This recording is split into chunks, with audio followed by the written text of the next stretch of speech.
අපේ වාහන win screen එක බලුවම මෙතන මොකුත්ම නැහැ. දැන් වෙන සමහර අය වාහන වල නැංගම ඒක ලස්සන වගේ තියෙනවා ස්ටිකර්ස් දාලා ටෙඩියෝ ඉන්නවා. අයියෝ මොකක්වත් මෙතන තියලා නැත්තේ.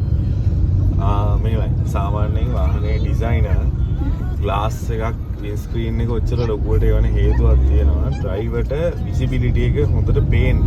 ඒ කියන්නේ ඒක ඉතින් අතරම ඇක්සිඩන්ට්ස් අඩු කරගන්න සහ පේන්න. දැන් මම ඩ්‍රයිවිං සීට් එකේ ඉඳන් වම් පැත්ත බැලුවොත් මට පේන්න ඕනේ වාහනේ මුල්ලට වඩා අඩි 6ක්වත් එහාට. ඒ කියන්නේ ඔය අපේ මේ පේන කෝණයක් තියෙනවනේ හැට. ඒකට හරියන්න තමයි වින් ස්ක්‍රීන් එක හදලා තියෙන්නේ. ඉතින් අපි තව ඒක තව අඩු කරගන්නවා කියන එක જાති එල්ලලා ඒක අපිට බ්ලයින්ඩ් ස්පොට් වැඩි වෙනවා වාහනේ ඩ්‍රයිව් කරද්දී. බ්ලයින්ඩ් ස්පොට් කියලා කියන්නේ නොපෙනෙන තැන්. ඒවා වැඩි කරගත්තම ඉතින් අපි අතින් ඇක්සිඩන්ට්ස් වෙනවා වැඩි. ඒ උදාහරණයකට දෙපැත්තේ ග්ලාස් දෙක කට්ට කළු වෙන්න කළු කරනවා. අපේ කට්ට. ඇත්ත අවුව වැඩේදී අමාරුයි. නමුත් ඒක කළු කරපුවාම රෑට වාහනේ රිවර්ස් කරන්න බේන්නේ නැහැ ෂටර්ස් පාත් කරන්න. කරුවලේ. ඒකට පුරුදු වෙලා කියනවා. නමුත් දැන් අනිත් එක මම නම් ටිකක් හයියෙන් ඩ්‍රයිව් කරනවා.